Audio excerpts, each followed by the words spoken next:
Hi again then guys, and welcome to another installment of B-Road Ballers on Gran Turismo 6 in particular, and this vehicle is one which is very easy to overlook. Certainly, it's not a hot hatch, traditionally speaking. It has RS in the name, but you kind of take that with a grain of salt when it comes to a car like this, be it a Vitz or Yaris, whichever one you want to call it, depending on the market. But this is the newest version of the Vitz or Yaris that's featured on Gran Turismo 6, the 2007 shape.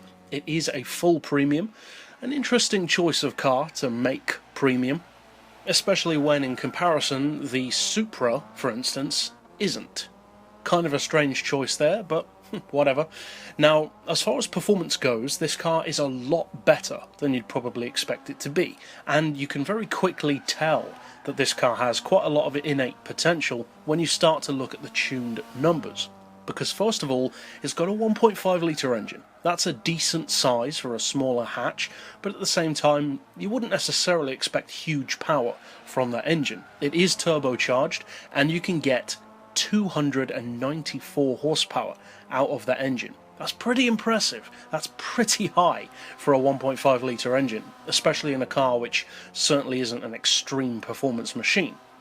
The torque figure is also very impressive, 221 pound-feet, and as you'd assume, it is relatively lightweight. 894 kilos for a modern hot hatch is pretty good, after the full weight loss package of course. The horsepower per tonne sits at a whopping 329, which can rival plenty of sports cars and sports classics, and even some other hatches with a lot more power than this.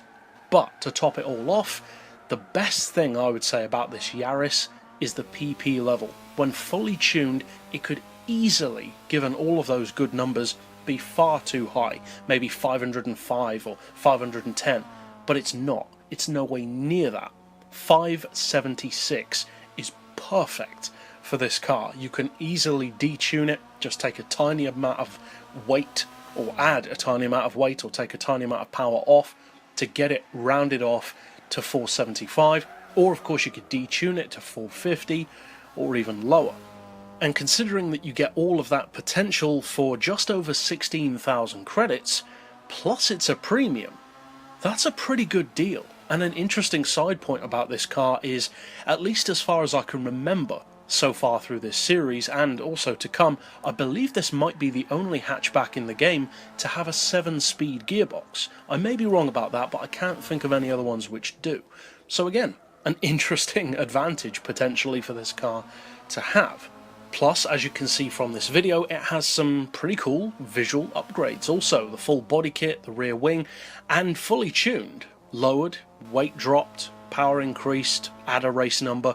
You've got yourself an interesting rival to the MMR Cup car from Nissan, and some of the others as well, the Hyundai Click Type R also. It makes an excellent one-make Cup car style vehicle. You could get a whole grid of these with the body kit and with the upgrades, maybe built to a certain PP level, all in different colours with different race numbers. You could have yourself some pretty cool mini seasonal racing out of this one affordable car. A junior racing league, if you will. You could very easily do that. And the advantage that this car has in terms of the feel of quality, really, is that it is a premium. You get that detailed interior, you get the visual tuning options, and it just looks better than pretty much any of the other Cup cars, which are all non-premiums, if memory serves. So all in, this is a pretty good deal. It's not a car which you'd probably think of first as your choice of supermini with a lot of performance potential, but it's actually got a lot of performance potential.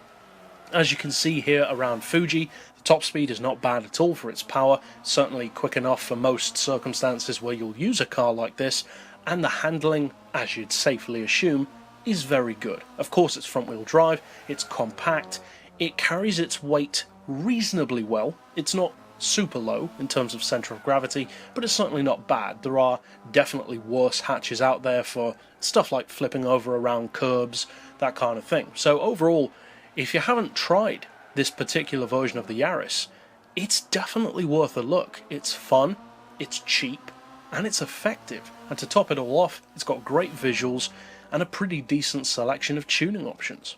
So that's it overall for this particular pick. I'll see you guys next time, and as always, thanks for watching.